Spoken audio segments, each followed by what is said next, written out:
eventually it's not going to be able to get software updates, so it'll stop working. Backing up for a moment here, though, never before has the Supreme Court taken on a case over the U.S. government trying to shut down a massive social media platform. So this is entering some uncharted territory, and President-elect Donald Trump's administration is watching very closely. And where does Trump stand on this? Trump has given mixed signals on TikTok. He said he wanted to save the app and that he credits it with helping young voters turn out for him. But just this weekend, he said on NBC's Meet the Press if he will rescue the app, and he gave kind of an unclear, wishy-washy answer. Remember, Trump tried to ban TikTok during his first term and was not successful. No matter what the court decides, though, the Trump administration has a ton of power here. If the Supreme Court upholds this law, his administration will be tasked with interpreting and enforcing it. So if TikTok loses at the Supreme Court, they're hoping Trump will just step in and rescue the app anyway. That is NPR's Bobby Allen. Bobby, thank you. Thank you, sir.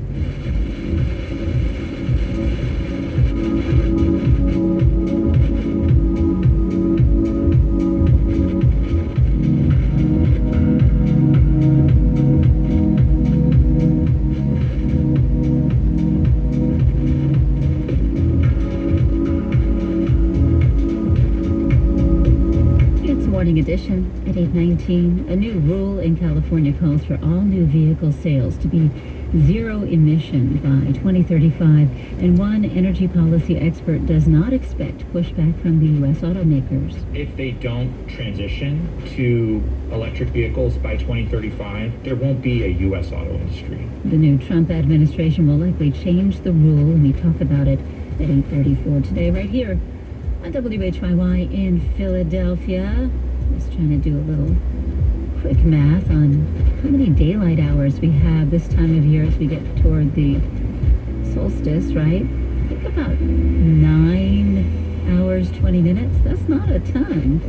Sunrise around 7:18 these days, and sunset around 4:38, 4:40. Yeah, anyway, just a little noticing as we talk about the weather today. Sunshine early, clouds later, windy, and a high of 46 in Philly. Hagley Museum and Library supports WHYY and invites you to take a break from the hustle of the holiday season with festive, family-friendly experiences all season long. This year's exhibits, tours, and programs celebrate years of winter weather and white Christmases, with candlelight evening tours and dozens of gingerbread houses on display, now through January 1st. Details at hagley.org/holidays. That's hagley.org/holidays. Supporting WHYY, Robertson's Flowers and Events. Whether sending some cheer or setting your table, their expertly designed holiday flowers and gifts can help make this season memorable. To view their custom floral designs, robertsonsflowers.com. Coming up on Morning Edition, I will talk about the importance of today's vote in City Council regarding the 76ers arena. We'll touch base with Aaron Moselle of Plan Philly. I'm Jennifer Lynn. Good morning. It's 8:21. For NPR comes from the station and from Heifer International, where people can donate animal gifts like goats, chickens, or sheep to struggling families and help them create sustainable futures. Learn at heifer.org/NPR. From Progressive Insurance with Snapshot, which monitors safe driving habits to determine a personalized rate at progressive.com. Not available in California or from all agents. From Fisher Investments, Fisher's dedicated team of specialists provide resources on investing, retirement income, estate planning, and more. Learn more at FisherInvestments.com. Investing in securities involves the risk of loss. And from the John D. and Catherine T. MacArthur Foundation at macfound.org. It's Morning Edition from NPR News. I'm Steve Inskeep. And I'm Michelle Martin. Presidents often claim their election victories give them a mandate. How true is that in this hyper-polarized era when President-elect Trump didn't win 50% of the vote? NPR's Domenico Montanaro explores that question.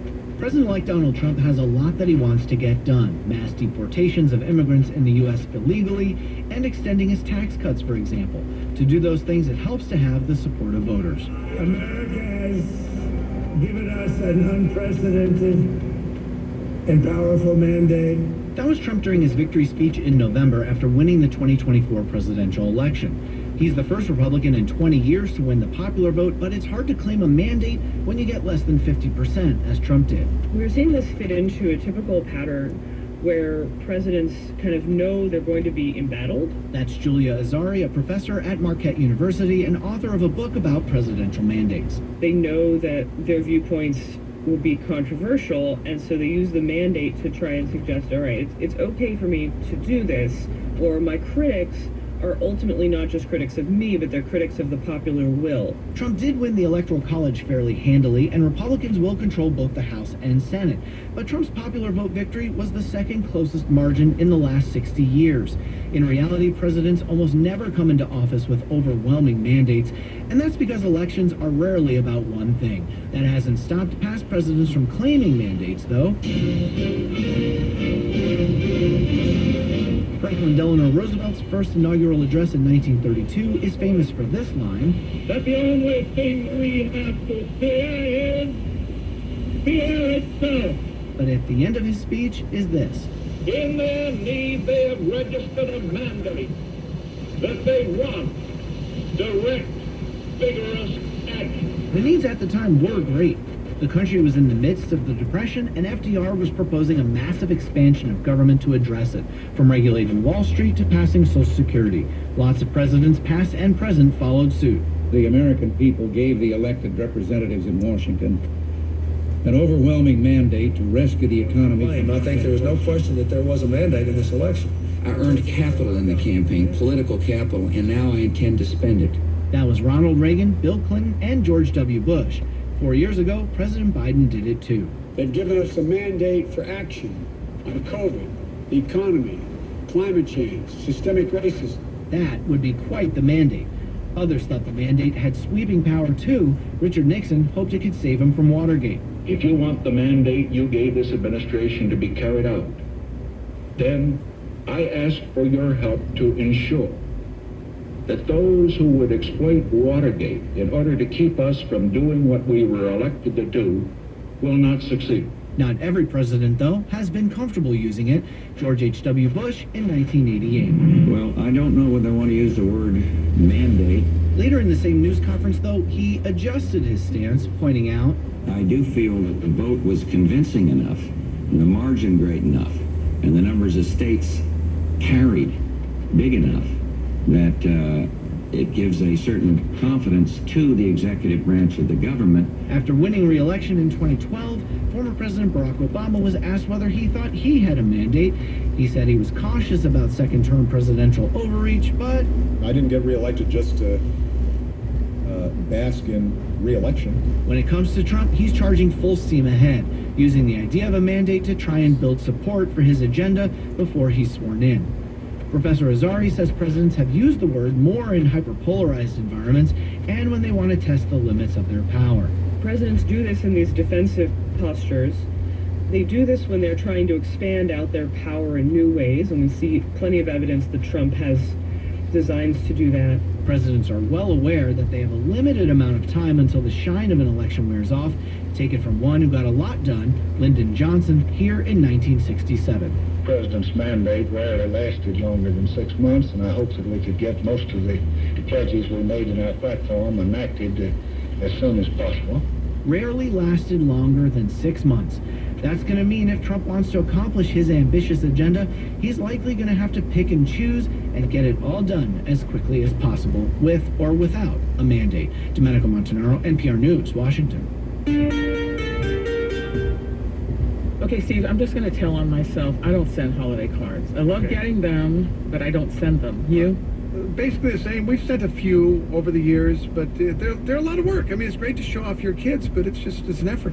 Holidays are busy. Okay, well, our colleague Claire Murashima asked on social media, of course, to hear from single women who send out holiday cards, and she got more than 1,000 responses. Here are a few. About 3 years ago, I started a practice of designing my own cards to reflect some of the adventures that I've had over the past year. I'm a woman who makes money and has free will, so I'll spend my money how I please, and that means I'm going to send all of my close friends and family a reminder that I care about them. I love stationery, and I love like a little art project. And I love to send my face to people. That's Jacqueline Germain, Ava Ferguson, and Holly Donlin. I guess our colleague was raising this question because it sort of defies the stereotype. You've got a family, you show off your family, but in this case it's somebody who's by themselves, but they're doing this. Exactly. Sharon Sassler is a social demographer and professor at Cornell University, and she said she isn't surprised to see solo women doing this. This is a pretty traditional gender story where women are traditionally seen as the kin keepers. And she says sending out holiday cards is the modern way of keeping close family ties. Even though they're single and don't necessarily have kids yet, they're still working to stay connected. I guess there's also a little bit of an artistic sensibility here. Yeah, and Alyssa Sasser of Tampa says putting her holiday cards together is half the fun, but you know what? She says there's another side to this. I am a hopeless romantic, so maybe I will send my card to a friend or family member. They'll throw a holiday party, and my future husband will be there, and he'll be like, oh my God, who is that? And they'll be like, wow, I've really never thought about this before. I'm gonna set you two up. Boom, next thing you know, I'm married. Boom! Okay, and even if you're not looking for romance, holiday cards are a great way to keep in touch. Except for slackers like us. Well, yeah. So I'll just call. We're I'll bad. send you a text.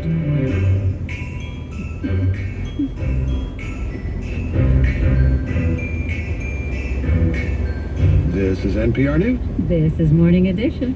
Always wishing you happy holidays from WHYY, your NPR member station. At 8:29, I'm Jennifer Lynn. News is coming up from NPR.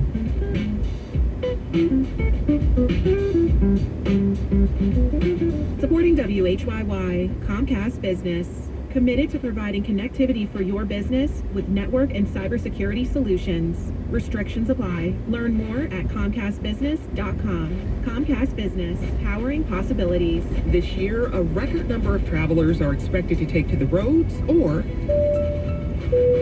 the air for the holidays. Whether you're fueling up for a long drive or headed to the airport, tens of millions will be on the move. Next time on 1A, a guide to help us make the most of our travels and spread a little joy along the way. Weekday mornings at 11 on WHYY.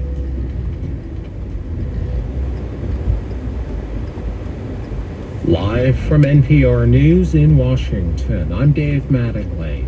Democratic lawmakers in the House and Senate are criticizing President-elect Donald Trump for objecting to a bipartisan stopgap spending bill unveiled this week by congressional negotiators. It's meant to avert a partial shutdown of the federal government. The deadline for passage is tomorrow night. Here's Senate Majority Leader Chuck Schumer. We can't have last-minute delays or grandstanding, or else the American people won't get the funding they deserve, or else we could risk a shutdown.